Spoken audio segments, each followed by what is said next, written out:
Panch Tantra. First Tantra, splitting friendship. The injured bullock. In the south of India, there was a city called Mahiladapam.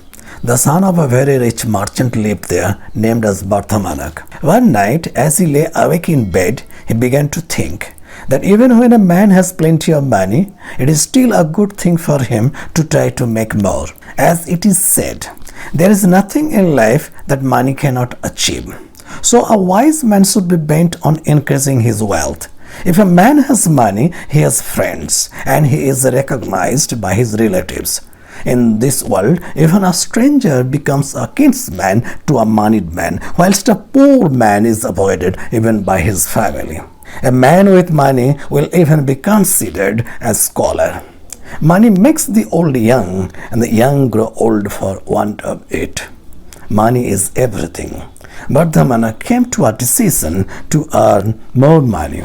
On an auspicious day, he took leave of his elders and made preparations to travel to Mathura. He had two bullocks named Sanjivak and Nandak, both born in his house and able to carry heavy loads.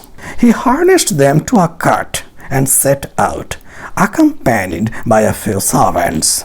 After a few days, as he reached near the bank of the river Jamuna, one of the bullocks, Sanjivak, broke his leg and collapsed. Bardhamanak was distressed to see his bullock in this condition, and for love of Sanjivak, he dropped further traveling and waited there for 3 nights.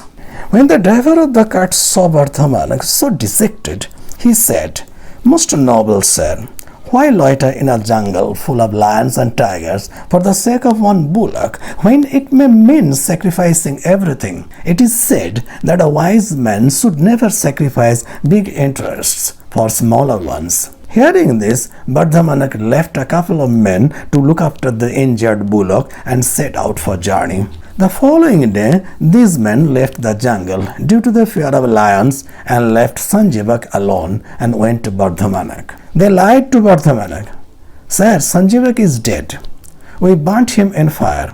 On hearing this, Bardhamanak performed the last rites out of gratitude to his devoted bullock. Sanjivak was alive there in the jungle. He ate tender plants from the bed of the river Jamuna, thereby regained a little of his strength and somehow managed to get up. The cool breezes refreshed him. He ate grass that was green and shining, and within a few days he became fat and strong. It is said that he whom fortune smiles on, though unprotected, eludes destruction. But he who has luck against him is done for, even though he is well protected. In that jungle there lived a lion called Pingalak with an entourage of other animals. One day he was parched with thirst and went to the bank of the river Jamuna to drink water. While drinking water, he heard from a great distance the hideous roar of Sanjivak. The lion was terrified in his heart, but outwardly he hid his feelings and went back and sat down under a tree. His court gathered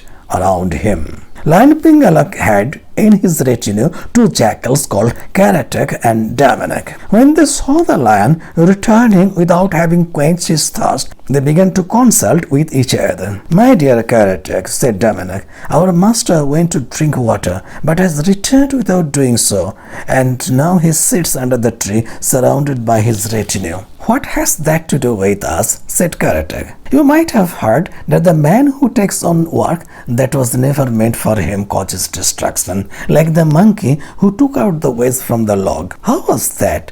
asked Damanak. On this, Karatak told the next story.